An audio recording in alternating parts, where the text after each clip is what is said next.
Muy buenas tardes, amados hermanos. Dios les bendiga. En esta hora les saluda el pastor Hernán Rojas con un estudio más de la palabra del Señor, como ha sido toda esta semana. Gracias al Señor. Quiero saludarles, esperando que todos estén bien. Sabemos que hoy se ha inaugurado, o anoche, la convención de ciclistas.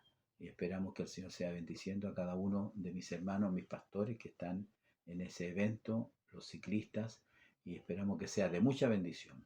Nosotros acá estudiando la palabra del Señor, y sabemos que también podrán recurrir a este recurso, valga la redundancia, para poder prepararnos para la escuela dominical. Lo primero que quiero hacer es, como digo, saludarle y luego orar delante del Señor para que Él sea bendiciendo este estudio, su palabra en mi corazón, en su corazón, para edificación de nuestras vidas y de la iglesia del Señor.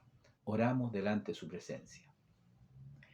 Padre Celestial, te damos gracias, Dios mío, una vez más nos permite poder estar delante de ti en esta hora, Señor, en que nos encomendamos en tus manos para que esta tu palabra corra y fluya, Señor, llene nuestros corazones, nuestras vidas, Señor.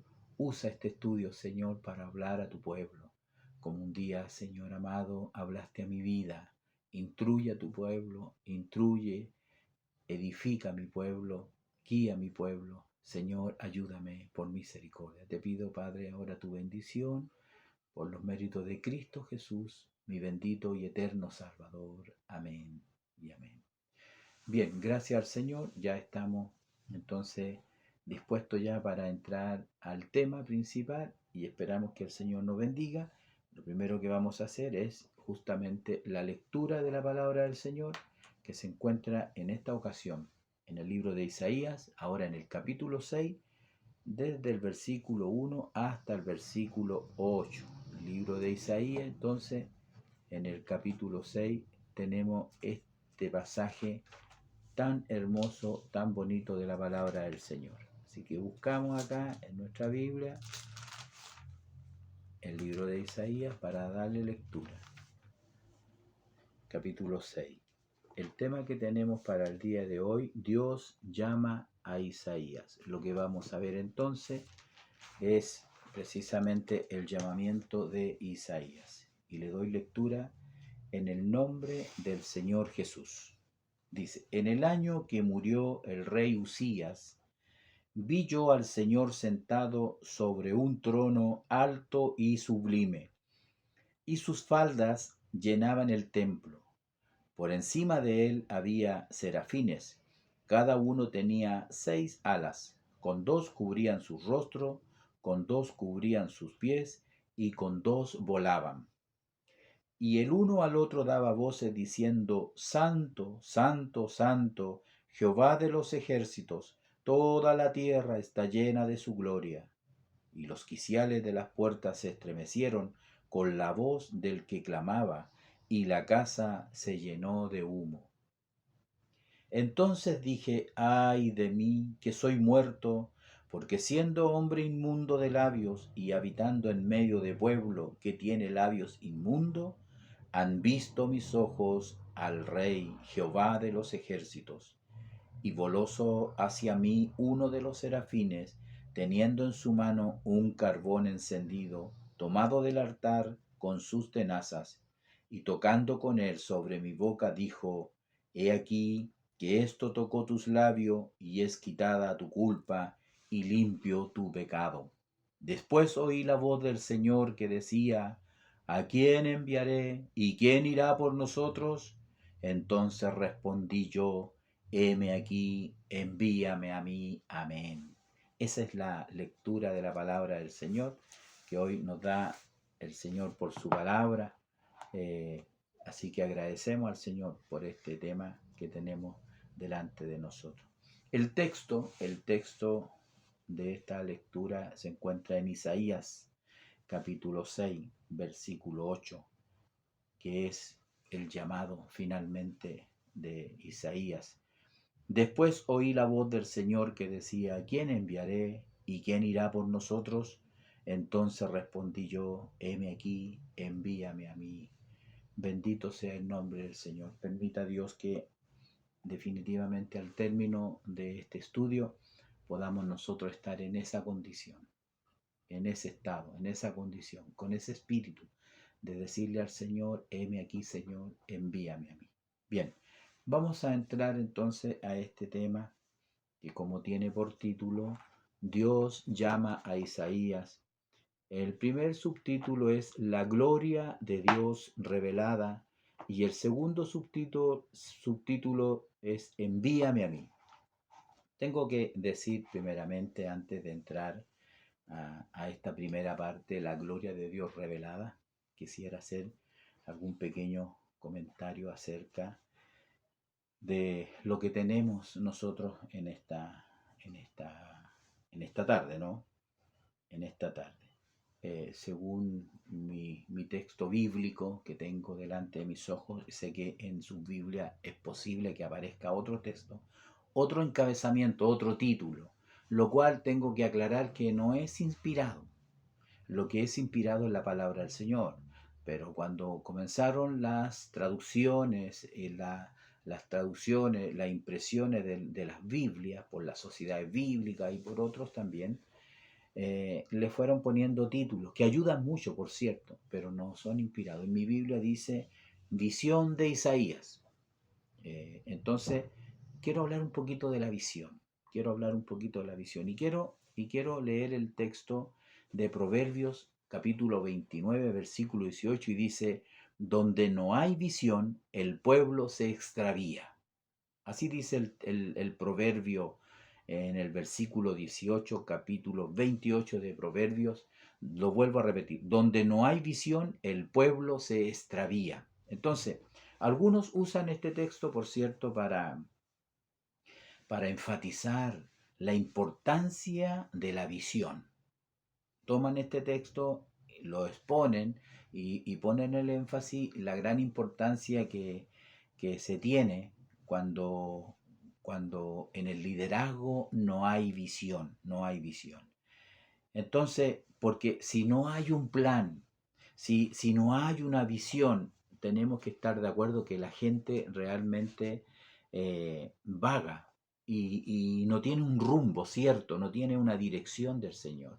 Por eso que es importante la visión, el sueño, aunque no son iguales. Generalmente el sueño uno está durmiendo y está durmiendo y ahí en ese dormir viene un sueño que muchas veces, quizás cuando es un sueño, uno diría una revelación, un mensaje de Dios, uno despierta casi sobresaltado, lleno de la presencia de Dios o con miedo, depende del sueño. Pero la visión generalmente es despierto, con los ojos abiertos.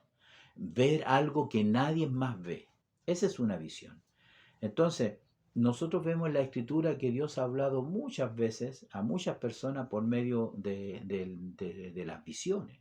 O sea, es bíblico. Si alguien pregunta, ¿es bíblico una visión? Aún en estos tiempos es bíblico.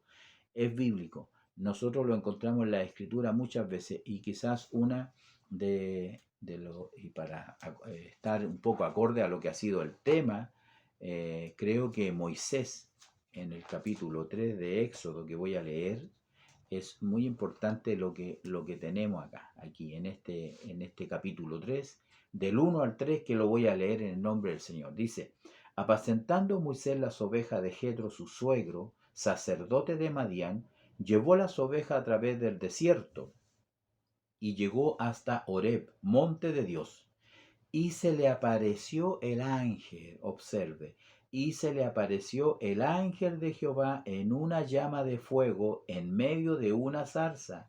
Y él miró y vio que la zarza ardía en fuego y la zarza no se consumía. Hay que hacer un alcance, aunque ya lo hemos estudiado muchas veces, especialmente el año pasado, si no me equivoco, estuvimos estudiando a los ángeles. Y entre esos ángeles apareció precisamente el ángel de Jehová, que todo estudiante sabe que el ángel de Jehová es Dios mismo, ¿ya? Lleva ese nombre. No es un simple ángel, aquí está el Dios, el yo soy se está revelando a Moisés. Entonces Moisés dijo, iré yo ahora y veré esta grande visión. Iré yo ahora y veré esta grande visión.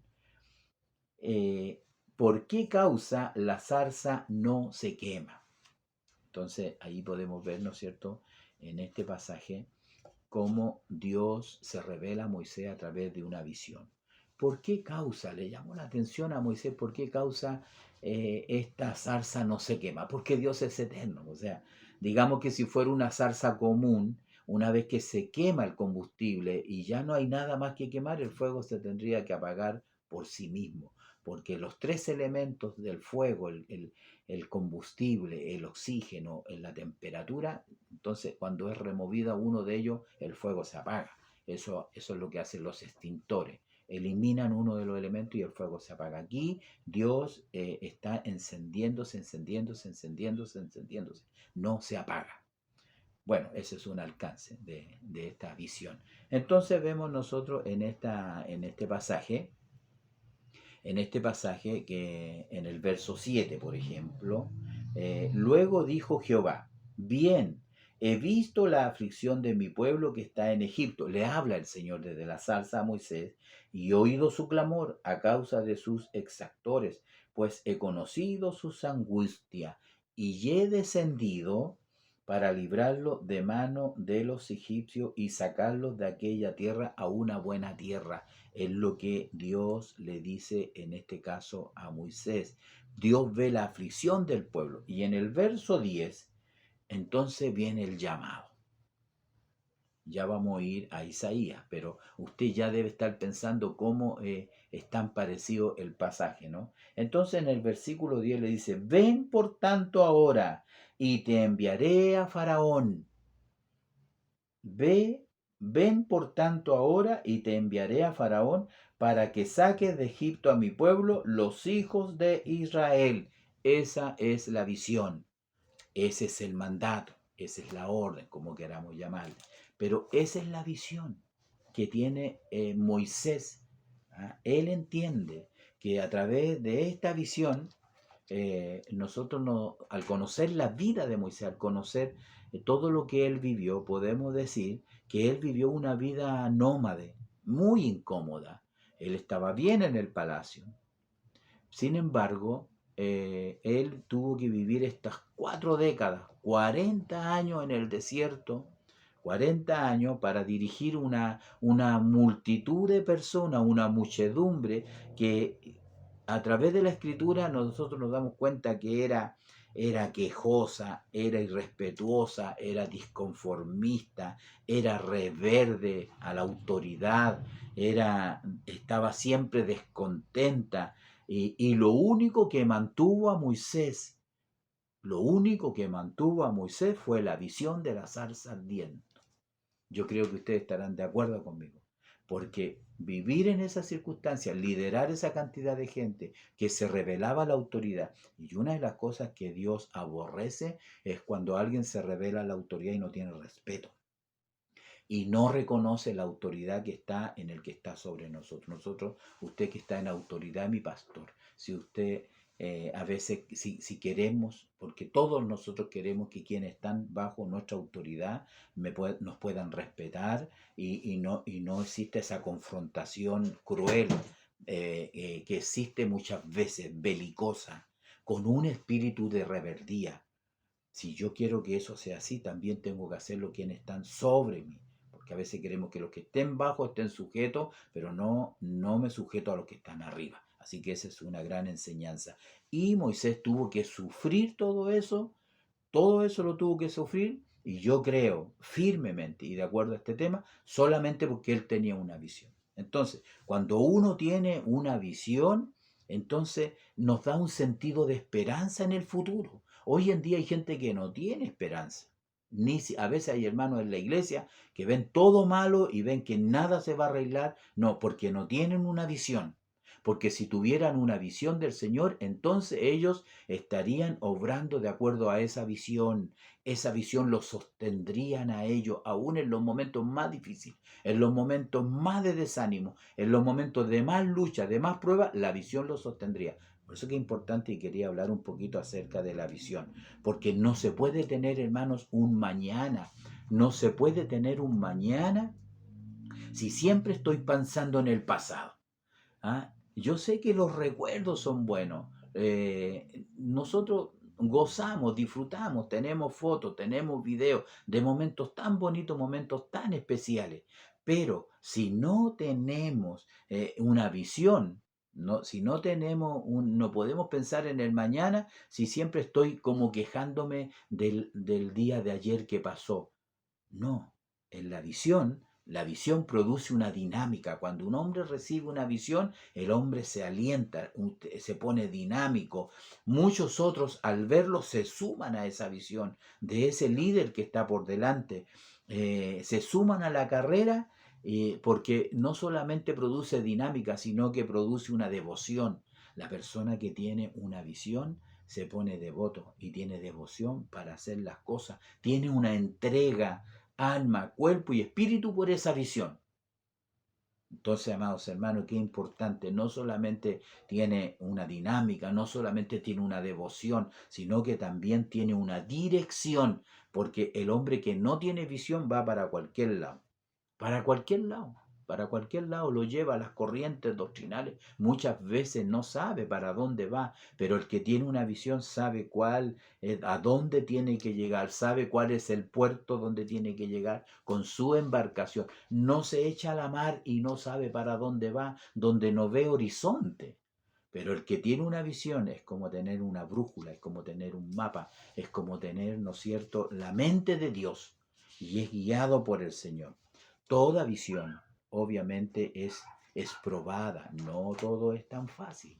Toda visión, a veces, usted que tiene una visión, cuando venga la prueba y venga la dificultad, usted no piense que porque vino esas cosas, Dios ya no está con usted. No, todo lo contrario. Si Dios puso en su corazón esta visión, usted tiene que seguir y perseverar en ella. Vemos a David, por ejemplo, allí en Primera de Crónicas, capítulo 28. Quiero leer estos dos versículos. Mire, y levantándose el rey David, puesto en pie, dijo: Oídme, hermanos míos y pueblo mío. Yo tenía el propósito de edificar una casa en la cual reposara el arca del pacto de Jehová y para el estrado de los pies de nuestro Dios, y había ya preparado todo para edificar.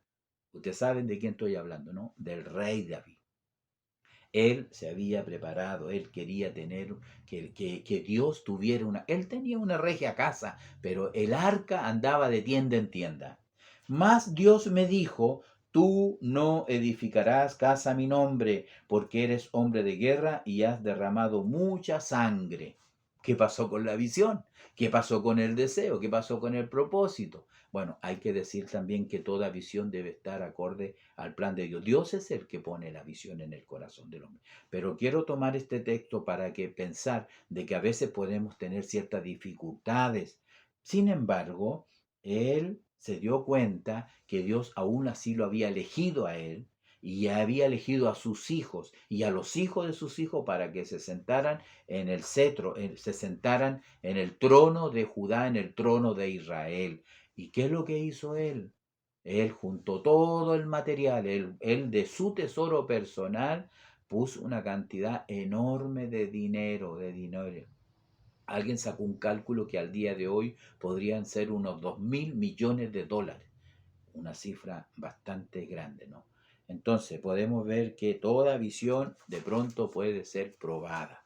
Una visión de Dios en estos tiempos siempre debe estar en completo acuerdo con la palabra del Señor, en completo acuerdo. Nadie puede salir con una visión y transmitírsela al pueblo, a su familia, si no está de acuerdo a la palabra del Señor, que salga con una doctrina extraña, con fuego extraño. No, toda visión debe estar en completo acuerdo con lo que Él ya ha revelado en su palabra.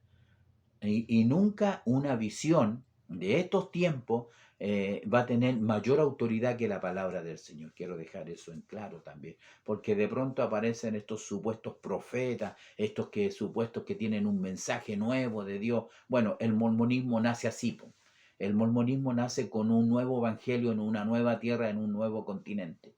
Por eso que ellos se llaman los santos de los últimos días.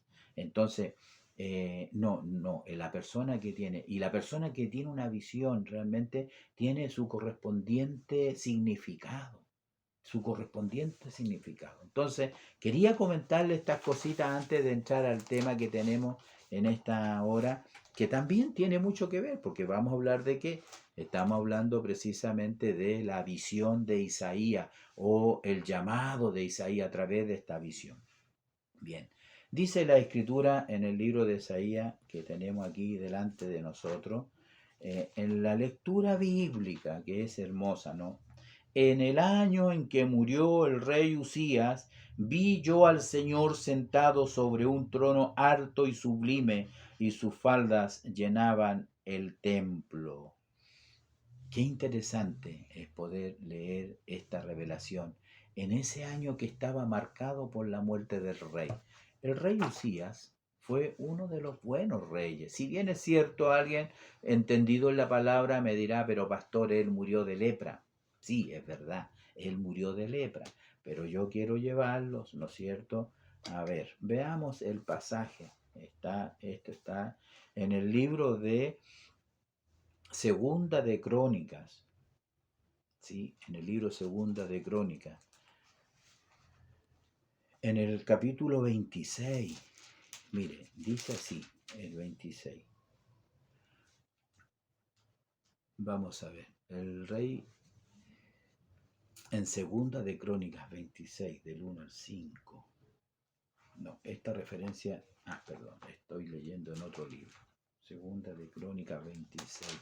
Es interesante, siempre es bueno ir a la escritura porque estamos haciendo este estudio, siempre debe ser basado a la luz de la palabra del Señor.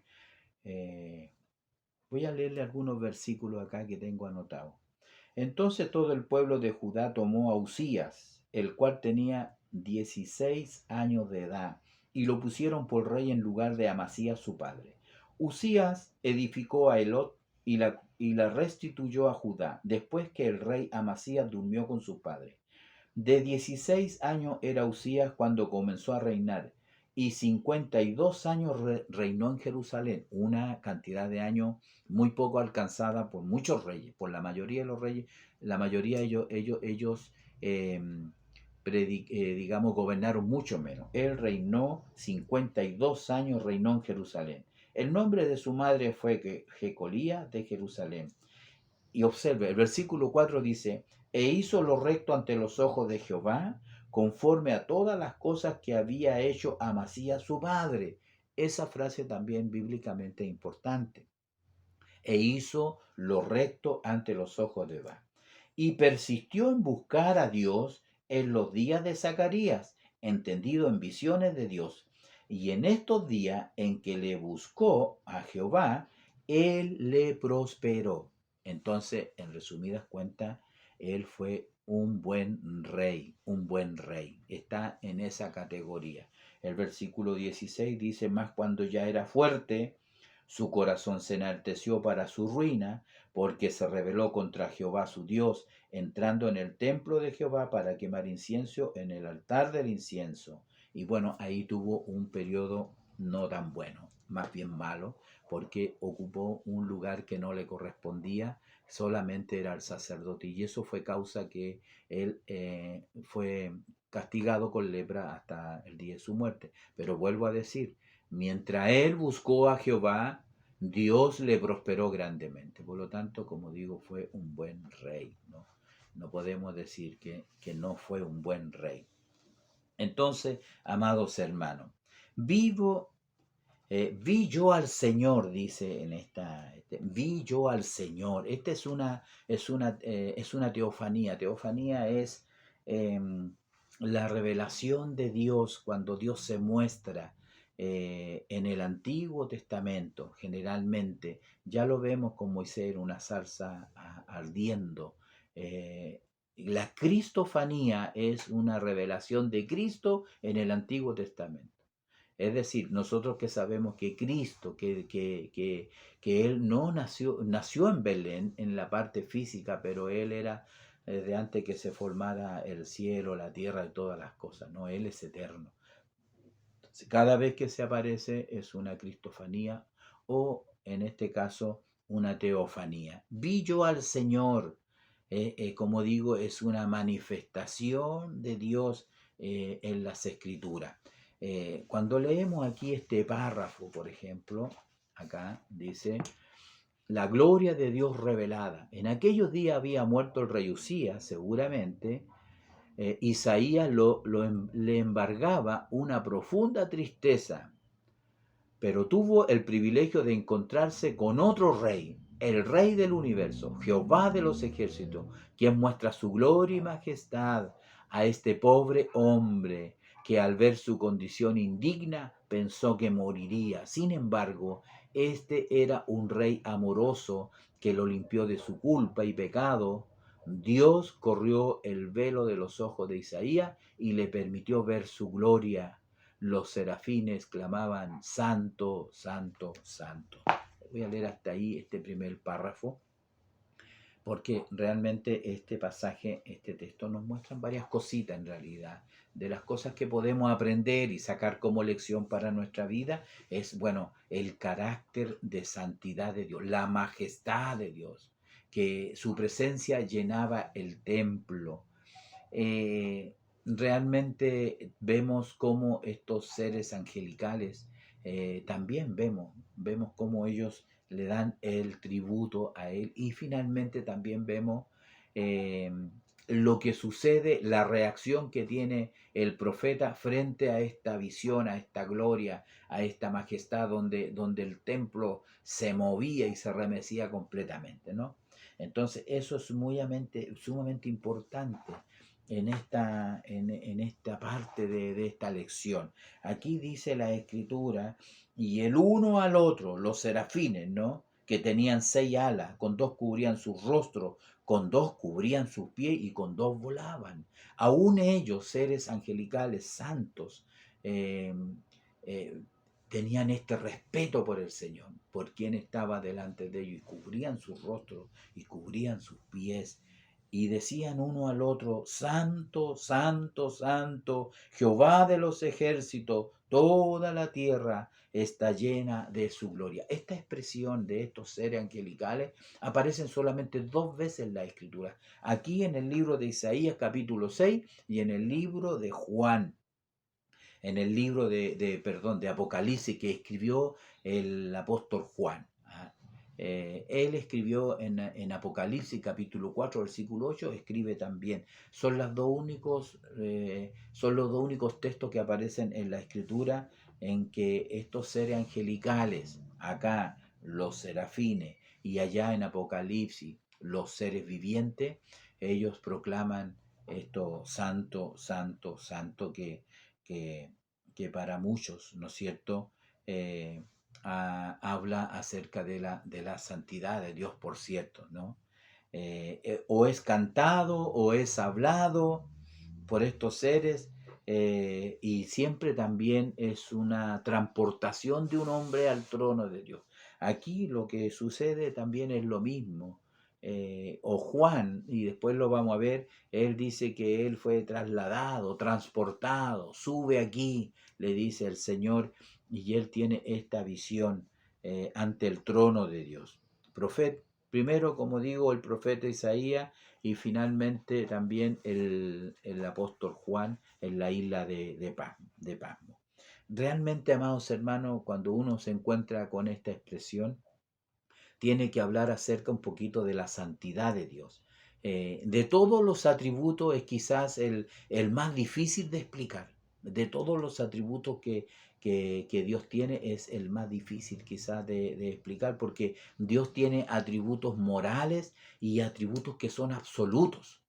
Podríamos dividirlo en estas 2 categorías. Los atributos morales para nosotros son como mucho más fácil de entender, donde hablamos del amor, porque Dios es amor, de la fidelidad, la misericordia, y estos atributos nosotros también los tenemos. Son como compartidos con el ser humano por la naturaleza nuestra, porque nosotros fuimos hechos a imagen de Dios, a semejanza de Dios. Algo hay en nosotros de Dios. Él puso en nosotros su espíritu. Entonces, amados hermanos, como en el huerto, cuando era un alma viviente, luego Dios sopló en él espíritu de vida. Entonces, nosotros tenemos estos atributos, podemos unos más, otros menos, pero están en nosotros. Pero hay otros que son absolutos de Dios. nadie más los tiene. Absolutos de Dios. Y me refiero a la omnisciencia de Dios, que todo lo sabe, todo lo conoce. A la omnipresencia de Dios, que Él está en todas partes al mismo tiempo. Todo lo llena. Y la omnipotencia, que para Él no hay nada imposible. Él es todopoderoso. Entonces, la santidad también está en estos absolutos de Dios. Por eso a veces cuesta entender. Siempre digo esto, ¿cómo una mente finita como la suya, como la mía, va a poder entender a un Dios infinito? Es imposible. O como dice un texto del Instituto Bíblico, es como tomar el océano y ponerlo en una taza. ¿Cómo puede usted poner todo el inmenso océano, el profundo océano, y todo vertirlo en una taza? No se puede. La mente finita del hombre no puede comprender a un Dios infinito. Si por algún motivo el hombre pudiera entender y comprender cabalmente 100% a Dios, Dios dejaría de ser Dios. Nadie va a llegar a esa altura, nadie va a llegar a esa dimensión. Somos criaturas creadas por nuestro Dios. Entonces, cuando vemos esto, por eso digo, la santidad de Dios es un atributo maravilloso de Dios. Santo, santo, santo. Algunos entienden que esto tiene que ver con que Dios es trino, probablemente, sí, probablemente. eh, Sin embargo, otros piensan que es un superlativo. Dentro del lenguaje hebreo se ocupaba esta repetición, este trisagio, esto de repetir las cosas para darle énfasis, un énfasis en la repetición. Por eso el Señor decía, de cierto os digo. Esa expresión tiene que ver, ¿no es cierto?, con en el lenguaje hebreo de repetir las cosas. El cantar de los cantares, vanidad de vanidades, por los siglos de los siglos. Es parte del lenguaje. ¿Qué es lo que está haciendo? Repitiendo, recargando. Y en este caso, santo, santo, santo. Está repitiendo. Como digo, no estoy en contra de que sea algo que tenga que ver con la Trinidad, no es el tema. Quizás cuando uno llega al final de este texto y antes que se me vaya, él dice, ¿quién irá por nosotros? ¿A quién enviaremos? Probablemente allí esté escondida un poco la Trinidad, porque ¿a quién le hablaba Dios? Sí, pero en este pasaje, porque Dios no dice, Dios es amor, amor, amor. No, no, Él dice santo, santo, santo. Entonces es importante lo que estamos mirando, lo que nos entrega la palabra. Isaías fue el testigo presencial de la santidad de Dios. Aunque Isaías era un profeta de Dios, era un hombre justo. De hecho, Isaías significa salvación de Jehová.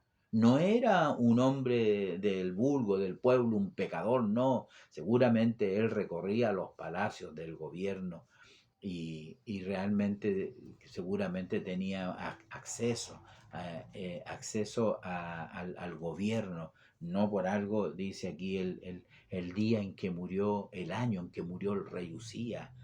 Está bien el comentario que hicimos, pero algo hay ahí, hay una relación muy importante.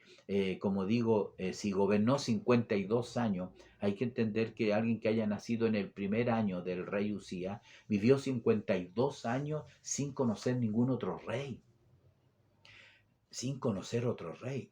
Quizás mucho fue el único rey que conocieron.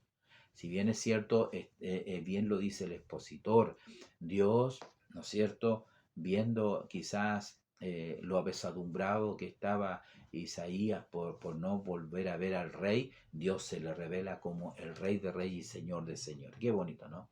Entonces podemos ver que la reacción que tuvo ante esta visión de santidad fue de sentirse consciente de su propia maldad. Usted puede leerlo aquí. Entonces dije, ay de mí, que soy muerto o soy hombre muerto, porque siendo hombre inmundo de labios y habitando en medio de pueblo que tiene labios inmundos, han visto mis ojos al Rey, Jehová de los ejércitos. Entonces, allí es donde él tiene esa conciencia de pecado, de su maldad que hay, que muchas veces nosotros la queremos ocultar, tapar, casi rayamos como ser personas hipócritas, que aparentamos ser lo que no somos, pero aquí Dios le hace sentir a él lo que realmente era Isaías, lo que realmente somos nosotros cuando estamos ante la presencia de Dios, ante la presencia de Dios. Y por eso que él frente a la santidad de Dios, que es una cosa muy distinta a que estar frente a una jerarquía, a una autoridad terrena, eclesiástica o política, como queramos verlo, es totalmente distinto. Cuando uno está ante el trono del Señor, entonces uno se reconoce y sabe que es muchas veces una llaga podrida. Así que el Señor nos ayude a nosotros para tener esa realidad en nosotros y ojalá siempre podamos estar humillados bajo la mano poderosa del Señor, la mano poderosa del Señor. Entonces él se vio como un hombre muerto, se vio como un hombre inmundo, de labios inmundos. Entonces hay que considerar que uno puede mirar la reacción de Isaías y podemos considerar cómo accionaban estos seres angelicales, estos serafines, estos agentes purificadores que Dios usa. Porque ellos que viven en santidad no están afectados como nos afecta a nosotros la carne, porque ellos son espíritu. Si bien es cierto, ellos pueden fallar y pecar. De hecho, eso es lo que le pasó a Satanás. Pero ellos, ¿no es cierto?, conociendo la santidad de Dios, la cercanía de Dios, ellos vuelan alrededor, están alrededor del trono, están ahí en la presencia misma de Dios, ellos se cubren, ellos se tapan. ¿Me entiende? Enseñar de reverencia por la majestad de Dios. Entonces ellos con sus alas, como digo, cubrían su rostro, sus pies y también volaban. Vuelan sobre el trono de Dios y destacan la majestad, la gloria de Dios, la santidad de Dios. La gran lección que nosotros tenemos en esta lectura bíblica de estos cortos versículos es precisamente esa reverencia que muestran estos santos ángeles a Dios y los serafines, como digo, que nos deben hacer meditar. Nos deben hacer meditar cómo nos acercamos nosotros al Señor, cómo se acerca usted al Señor. ¿Ah? Si bien es cierto, las cosas del templo, de la iglesia, son cosas materiales, pero muchas veces hay que empezar por ahí. ¿Cómo entramos al templo? Quizá metiendo bulla, hablando, haciendo ruido, ¿no? A veces algunos tienen esta costumbre muy hermosa de entrar con toda reverencia y antes de saludar a cualquier hermano, uno debiera postrarse ante las plantas del Señor por esa hermosa oportunidad de poder estar en la casa del Señor, que Dios nos haya dado la oportunidad de poder estar en la casa del Señor y también, ¿no es cierto?, de comprender cuál es nuestra verdadera condición delante del Señor. En la parte final del párrafo dice que Isaías tomaba conciencia frente a quién estaba. Eso es lo que le pasó a Isaías. Esa fue la reacción que él tuvo. Hoy nosotros tenemos la escritura donde Dios se revela al hombre. En ella encontramos pasajes como este, donde Dios nos deja ver su gloria y al igual que Isaías debiéramos ver nuestra condición y clamar por misericordia. Pero a veces sucede que el predicador es un cantor de amores o no predica la palabra sin agregarle ni quitarle, o simplemente nuestros oídos están cerrados a la voz, al llamado, a la alerta, a la precaución. Ya hemos visto las lecciones pasadas cómo Dios acusa al pueblo y llama por testigo al cielo y la tierra, porque las cosas que se estaban haciendo en Jerusalén ameritaban un justo juicio de Dios, lo cual vino en tiempo de Jeremías. Entonces, amados hermanos, amados pastores, qué hermoso tema que tenemos por delante cuando miramos este pasaje, ¿no es cierto? Y ver las lecciones prácticas que nos dejan este tema, ¿no? La referencia solamente, bueno, Ezequiel 10, 4, Ezequiel 10:4, nos hablan de los querubines, no los serafines, los querubines, que son otra clase de seres angelicales. Eh, en Ezequiel 10, sí, y además allí, ¿no es cierto?, vemos que si lo miramos a través, si eran los mismos ángeles, no, los querubines tienen cuatro alas, de los que estamos hablando acá tienen 6. Pero ese es un tema que ya lo vimos en lecciones pasadas. Usted lo puede buscar en YouTube por las transmisiones de IDDP Comunicaciones y puede encontrar todo el estudio de los ángeles, lo cual es precioso, es hermoso, y usted podrá estudiar allí a los querubines, los serafines, a Satanás, a Lucifer, su caída, su rebelión. Es un tema que está ahí en la nube, usted puede buscarlo allí y puede aprender mucho de estos seres angelicales. La referencia de Corintios, bueno, nos habla de Pablo cuando fue arrebatado al tercer cielo, y la referencia de Éxodo 3:2 en la que comenté ya acerca de la visión de Isaías en la zarza ardiente. Así que veamos la segunda parte, el tiempo va corriendo, envíame a mí. Envíame a mí. Lo que se persigue en este estudio, en este tema, es, frente a lo que hemos visto, podamos tener esta actitud, porque a pesar de la santidad de Dios, la pecaminosidad del hombre, Dios muestra su misericordia con el pecador. Y eso es lo importante, que Dios muestra su misericordia con el pecador. Por eso que el versículo 6 y 7 que hemos leído, y voló hacia mí.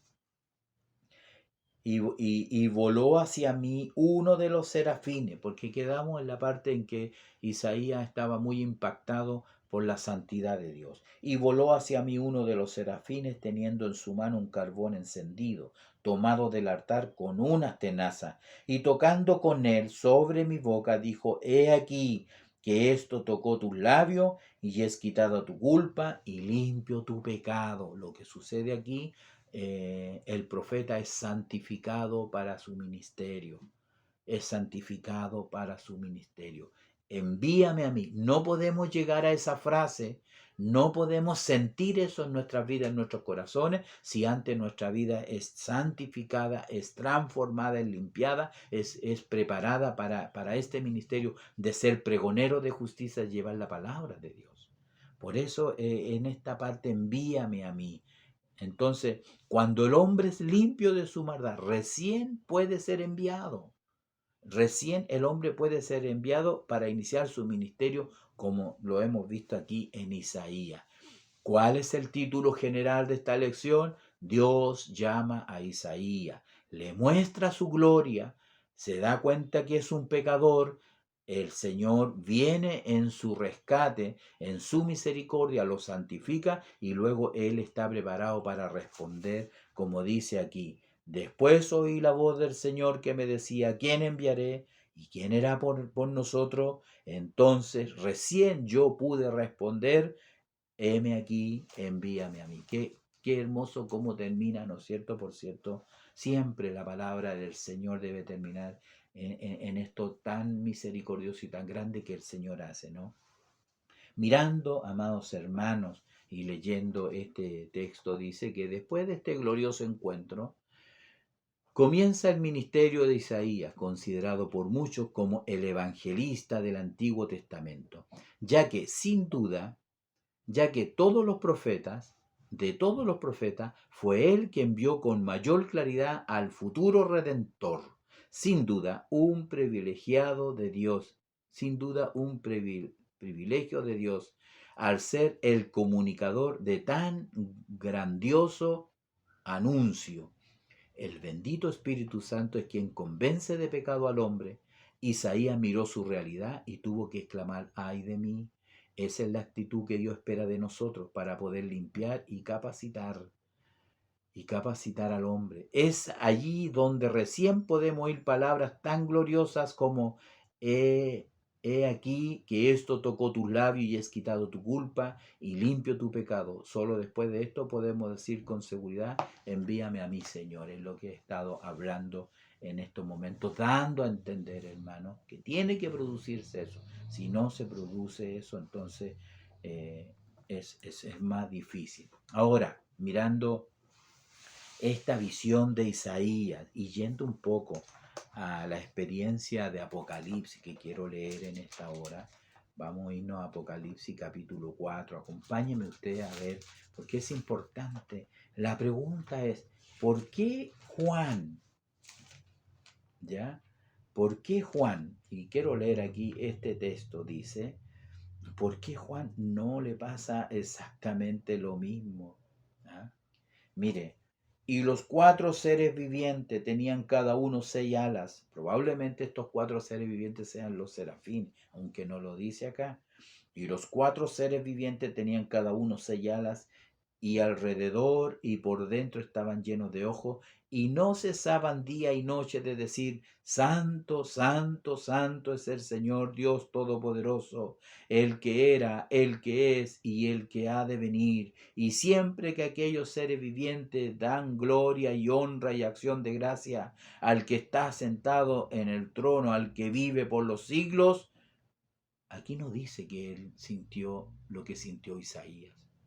Es más, dice que los 24 ancianos se postran delante de él y adoran al que vive, al que vive por los siglos de los siglos.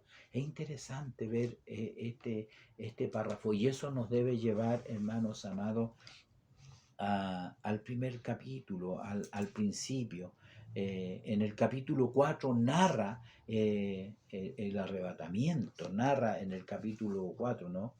Si uno mira, dice que después de esto y aquí una voz, estoy hablando de Juan, ¿no? Para que no se me pierda en el estudio. El capítulo 4 de Apocalipsis está hablando de las cosas que van a suceder después de esta. Entonces el Señor le dice, he aquí una puerta abierta en el cielo, y la primera voz que oí como de trompeta que hablaba conmigo me dijo, sube acá y yo te mostraré las cosas que sucederán después de esto. Y al instante yo estaba en el Espíritu, y he aquí un trono establecido en el cielo, y en el trono uno sentado, y el aspecto del que estaba sentado era semejante a piedra de jaspe y de cornalina, y había alrededor del trono un arco iris, y alrededor del trono 24 tronos, y también estaba alrededor del trono los 4 seres vivientes. Es decir, Juan tuvo la misma experiencia. En el capítulo 1, en el versículo 3, dice así la palabra del Señor. En el versículo 13, perdón, dice, y me volví para oír, para ver la voz del que hablaba conmigo. Y vuelto vi 7 candeleros de oro, y en medio de los 7 candeleros uno semejante al Hijo del Hombre, vestido de una ropa que llegaba hasta los pies y ceñido por el pecho con un cinto de oro. Su cabeza y sus cabellos eran blancos como blanca lana, como nieve, sus ojos como llama de fuego, y sus pies semejante al bronce bruñido refulgente como en un horno, y su voz como estruendo de muchas aguas. Tenía en su diestra 7 estrellas, y de su boca salía una espada aguda de 2 filos, y su rostro era como el sol cuando resplandece en su fuerza. Juan está explicando la visión que él tiene. Y cuando le vi, como dice, ¿no es cierto?, Isaías, vi yo al Señor, vi yo al Señor.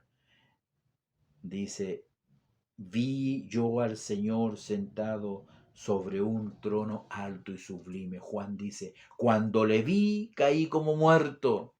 ¿Ah? Le pasa lo mismo que a Isaías. ¿Ah? Sin embargo, amados hermanos, dice la Escritura, caí como muerto a sus pies, y él puso su diestra sobre mí diciendo, no temas, no temas, bendito sea el Señor. ¿Qué diferencia hay, lo que yo puedo ver? Aquí no hay una confesión de pecado.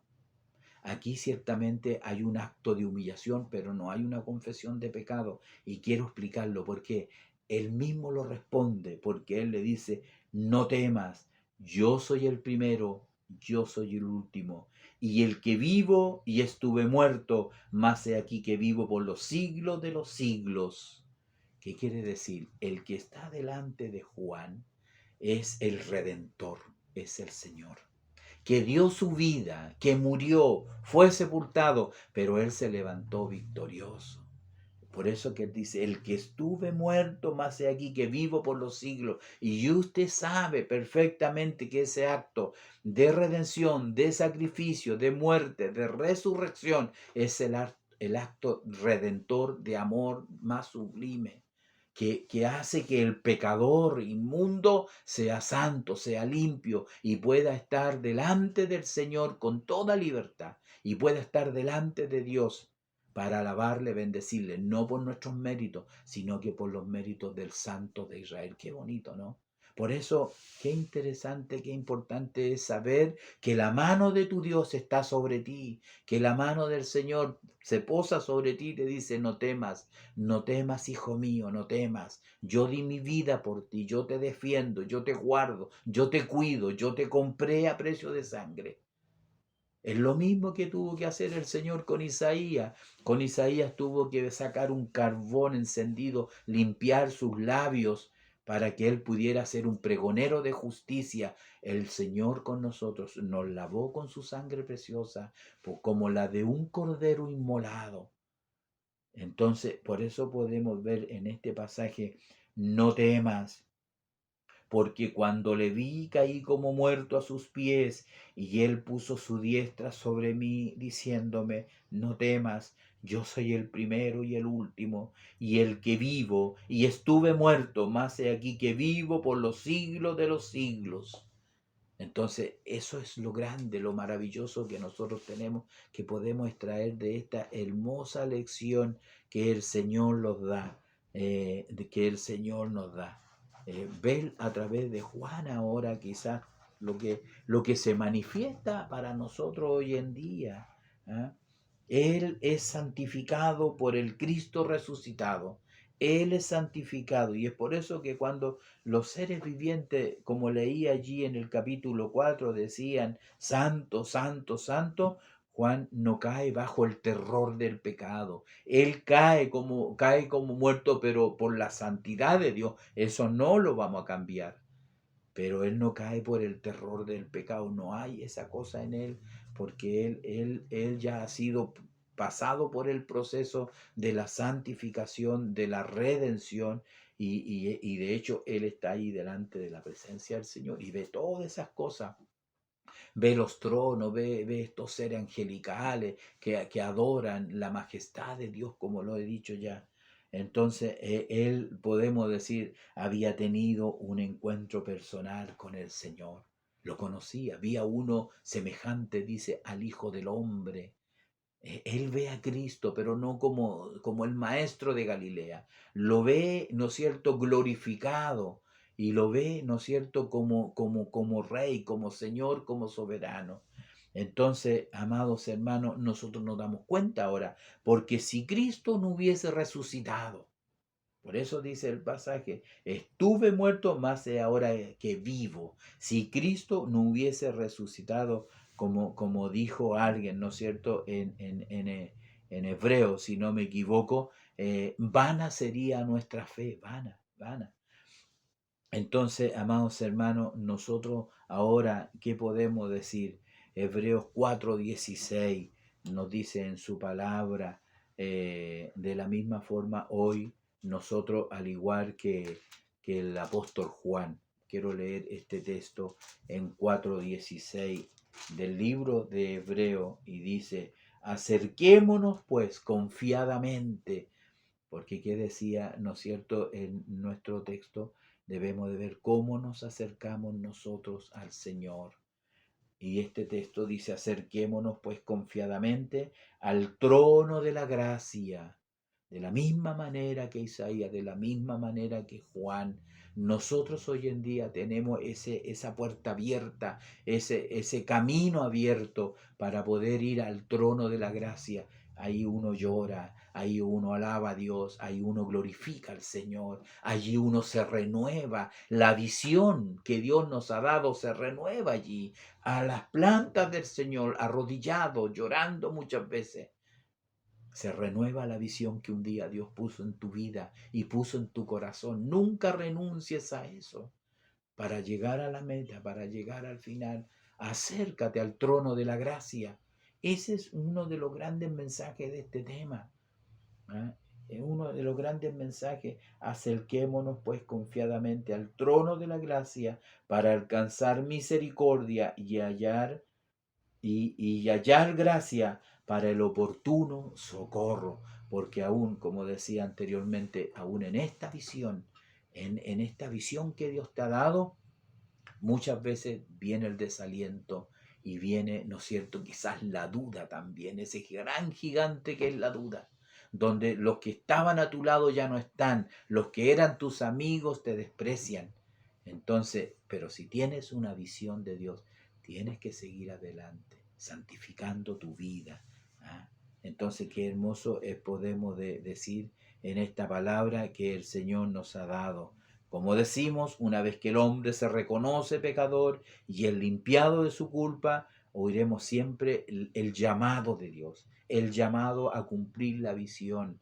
Así también le pasó al apóstol Pablo. Con esto quiero cerrar y terminar este tema, porque también es una hermosa lección la que nos muestra el apóstol Pablo. Al profeta el Señor le dice: ¿a quién enviaré? ¿Quién irá por nosotros? Él, ¿no es cierto?, dice: Señor, ahora envíame a mí. Y cuando vemos, ¿no es cierto?, también, como digo, el apóstol Pablo, él dice, él temblando y temeroso dijo: Señor, ¿qué quieres que yo haga? Entonces el Señor se le revela a él también de una manera muy, muy especial. Es uno de los grandes hombres. Quizás, después de nuestro Señor Jesucristo, sea el hombre más grande, más importante que ha pisado esta tierra y que nos ha dejado su palabra. La mayoría de los textos y de los libros del Nuevo Testamento son de su autoría, y ese hombre subió al tercer cielo. Bueno, Dios hizo cosas muy grandes con él. Amados hermanos, amados pastores, que el Señor les bendiga. Para nuestros hermanos también acá en la iglesia, nuestros profesores, que el Señor les ayude, les dé de su gracia quizá este pequeño estudio y este pequeño comentario de este pasaje guiado por el expositor bíblico. Espero que sea de grande ayuda para que este domingo también ustedes puedan proceder en nuestra escuela dominical presencial, que ya hemos retornado a las distintas clases. Así que el Señor les bendiga. Lo que he dicho, para el Señor sea toda la honra, sea toda la honra, la gloria y la alabanza. Que Dios les bendiga y nos estaremos reencontrando para la próxima semana. Tenemos, ¿no es cierto?, otro título: Anuncio del Mesías prometido. Desde el libro de Isaías, como dijo alguien, el Evangelio del Antiguo Testamento. Que el Señor les bendiga grandemente.